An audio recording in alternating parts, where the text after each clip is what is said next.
फिर निर्वाचन आयोग पोलिंग परसेंटेज को लेके विवादों में है। 3.5 दशक का अनुभव, बेलगाम सवालों का जवाब जो नहीं है किसी के पास। वासेंद्र मिश्र के साथ देखिए संवाद। इस बार विवाद का प्रमुख कारण निर्वाचन आयोग की तरफ से पोलिंग परसेंटेज को सार्वजनिक करने में हो रही देरी है।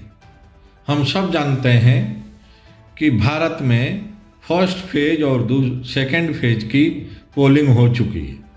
फर्स्ट फेज की पोलिंग के दिन निर्वाचन आयोग की तरफ से जो डेटा सार्वजनिक किया गया था टोटल पोलिंग परसेंटेज को लेके स्टेट वाइज, उस डेटा में 10वें दिन बदलाव देखने को मिला है।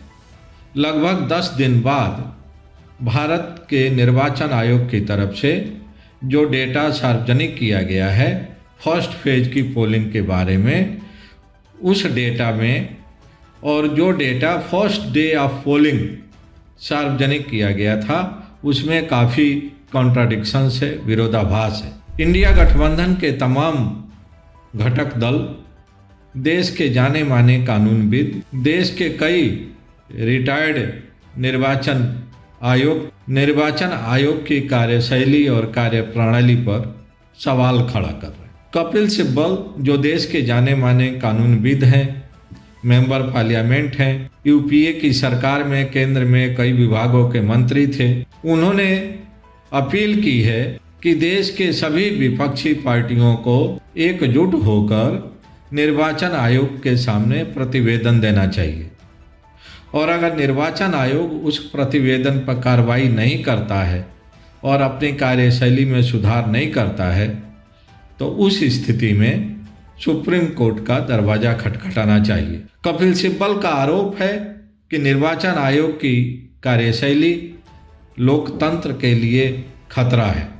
जिस तरह का फर्स्ट फेज और सेकेंड फेज की पोलिंग के बारे में निर्वाचन आयोग की तरफ से डेटा सार्वजनिक किया गया है, फर्स्ट फेज की पोलिंग का डेटा 10 दिन बाद और सेकेंड फेज की पोलिंग का डेटा 4 दिन बाद, ये कई सवाल खड़ा कर रहा है निर्वाचन आयोग की निष्पक्षता के बारे में, निर्वाचन आयोग की पारदर्शिता के बारे में। सवाल ये उठ रहा है कि निर्वाचन आयोग फर्स्ट फेज की पोलिंग का डेटा सार्वजनिक करने में, अपने वेबसाइट पर डालने में 10 दिन का समय क्यों लिया, और अगर यह काम इतना ही कॉम्प्लिकेटेड था तो फेज 2 की पोलिंग का डेटा सार्वजनिक करने में 4 दिन का समय क्यों लगा। जो लोग भारत में आज़ादी के बाद से लेके अब तक चुनाव की प्रक्रिया, चुनावों को देखते रहे, चुनाव का संचालन करते रहे, चुनावों में हिस्सा लेते रहे, वे सब आश्चर्यचकित। को यह बात समझ में नहीं आ रही है कि जब बैलेट से पोलिंग होता था,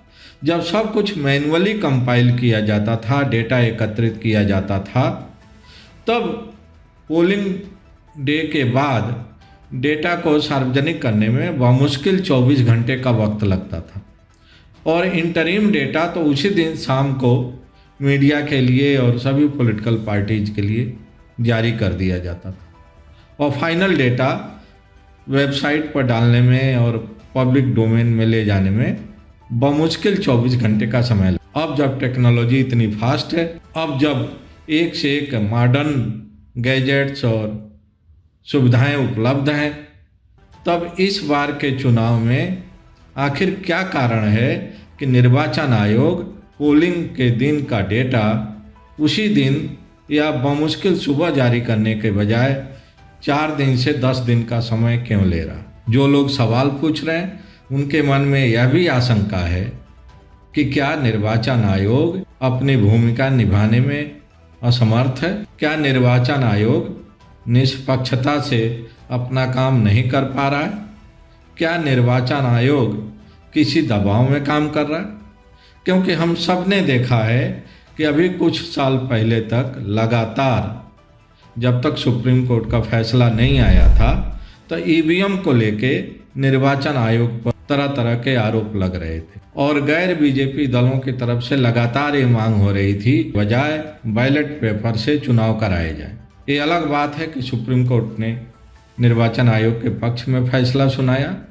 ईवीएम से चुनाव कराने की जो व्यवस्था है उसको बहाल रखा, बरकरार रखा, और जो लोग ईवीएम को लेके आशंका जाहिर कर रहे थे उनको सुझाव भी दिया, उनको निर्देश भी दिया कि ऐसा करना संस्था के प्रति अविश्वास होगा और किसी भी संवैधानिक संस्था के प्रति अविश्वास करना लोकतंत्र के लिए अच्छा नहीं है। अभी ये मामला पूरी तरह समाप्त भी नहीं हुआ था, तब तक पोलिंग परसेंटेज का मुद्दा तुल, और अब हालत ये है कि धीरे धीरे लगभग सभी गैर बीजेपी दल के नेता पूर्व चुनाव आयुक्त निर्वाचन आयोग की कार्यशैली पर सवाल उठा रहे। यहाँ जरूरी है कि निर्वाचन आयोग को इन विलंब के कारणों को सार्वजनिक करना चाहिए। निर्वाचन आयोग की तरफ से एक विस्तृत ब्यौरा जारी करना चाहिए कि आखिर किन परिस्थितियों में निर्वाचन आयोग को फर्स्ट फेज की पोलिंग का डेटा सार्वजनिक करने में इतना वक्त लगा और सेकेंड फेज की पोलिंग का डेटा सार्वजनिक करने में इतना वक्त लगा। हम सब जानते हैं कि पोलिंग प्रक्रिया काफ़ी जटिल होती है। हम सब जानते हैं कि पोलिंग कई तरह से करने की सुविधा प्रदान की जाती है। सीनियर सिटीजन्स के लिए अलग व्यवस्था है, मतदान ड्यूटी में लगे कर्मियों के लिए पोलिंग की अलग व्यवस्था है। उनको पहले ही सुविधा दे दी जाती है कि पोलिंग ड्यूटी पर जाने के पहले अपने मताधिकार का प्रयोग करके जा सकते हैं।